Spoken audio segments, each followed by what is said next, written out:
Bihar budget पर नेता प्रतिपक्ष तेजस्वी यादव खामोश क्यों हैं? तेजस्वी यादव की ये चुप्पी बहुत कुछ कह रही है।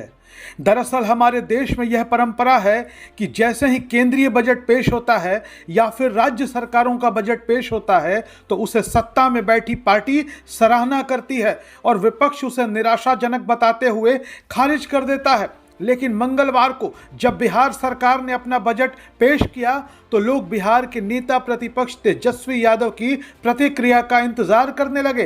तेजस्वी की कोई प्रतिक्रिया कहीं दिखाई सुनाई नहीं पड़ी। मीडिया के सामने तेजस्वी यादव का कोई बयान सामने नहीं आया। इसके बाद लोगों ने सोशल मीडिया पर तेजस्वी यादव के बयानों को खंगालना शुरू किया।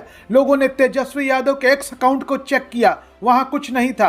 राष्ट्रीय जनता दल के ऑफिशियल एक्स अकाउंट को चेक किया गया, वहां भी कुछ नहीं था। तेजस्वी यादव के फेसबुक अकाउंट पर भी कुछ नहीं था और आरजेडी के फेसबुक अकाउंट पर भी बिहार बजट के बारे में कोई प्रतिक्रिया सामने नहीं आई। दरअसल ऐसा क्यों है? लोग इंतजार कर रहे हैं कि तेजस्वी यादव की ओर से क्या बयान निकल कर आता है बिहार बजट पर, तेजस्वी यादव का क्या बयान आता है बिहार बजट पर, लेकिन तेजस्वी खामोश हैं। तेजस्वी की यह खामोशी बहुत कुछ कह रही है। बिहार बजट पर खामोश तेजस्वी किसी तूफान की आहट की ओर इशारा तो नहीं कर रहे हैं। दरअसल तेजस्वी की खामोशी बहुत बड़ा संकेत है। आपको बता दें कि बिहार बजट पेश होने के बाद पूर्व मुख्यमंत्री राबड़ी देवी के 10 सर्कुलर रोड स्थित आवास पर महागठबंधन विधायक दल की बैठक हुई। कहा जा रहा है कि इसमें बजट की समीक्षा हुई। विधानसभा के अंदर सरकार को घेरने की रणनीति पर मंथन हुआ। माले के विधायकों के विचार आए। बिहार प्रदेश कांग्रेस कमेटी के अध्यक्ष राजेश राम के भी बयान आए और इसके बाद भाई वीरेंद्र जो राष्ट्रीय जनता दल के वरिष्ठ विधायक हैं उनका भी बयान आया। लेकिन बजट पर बहुत खास, बहुत ठोस कोई बयान राष्ट्रीय जनता दल की ओर से नहीं आया। खास तौर पर लोग इंतजार कर रहे हैं बिहार विधानसभा में नेता प्रतिपक्ष और राष्ट्रीय जनता दल के राष्ट्रीय कार्यकारी अध्यक्ष तेजस्वी यादव के बयान का। लेकिन तेजस्वी बजट पर अभी तक कुछ कहते सुनते हुए दिखाई नहीं पड़ रहे हैं। दरअसल इसकी एक बड़ी वजह बताई जा सकती है कि तेजस्वी यादव ने बिहार सरकार को 100 दिनों का समय दिया है। वो समय सीमा अभी पूरी नहीं हुई है और जैसे ही 100 दिनों का ये वक्त गुजरेगा तेजस्वी यादव की बयानबाजियां सरकार के खिलाफ देखने सुनने को मिल सकती हैं। हालांकि बिहार बजट पर जो बयान निकलकर सबसे महत्वपूर्ण सामने आया वो रोहिणी आचार्य का आया।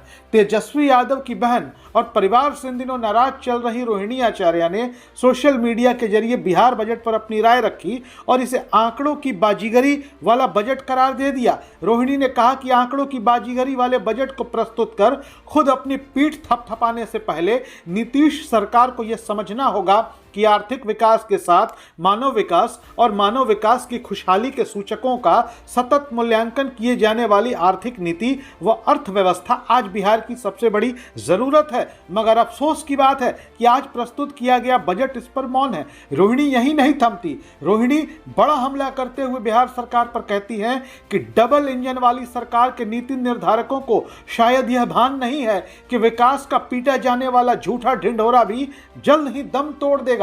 यदि लोगों के हक के रूप में बुनियादी सेवाएं नहीं मिली, गैर बराबरी की खाई कम नहीं हुई और श्रम शक्ति का पलायन यूं ही जारी रहा तो।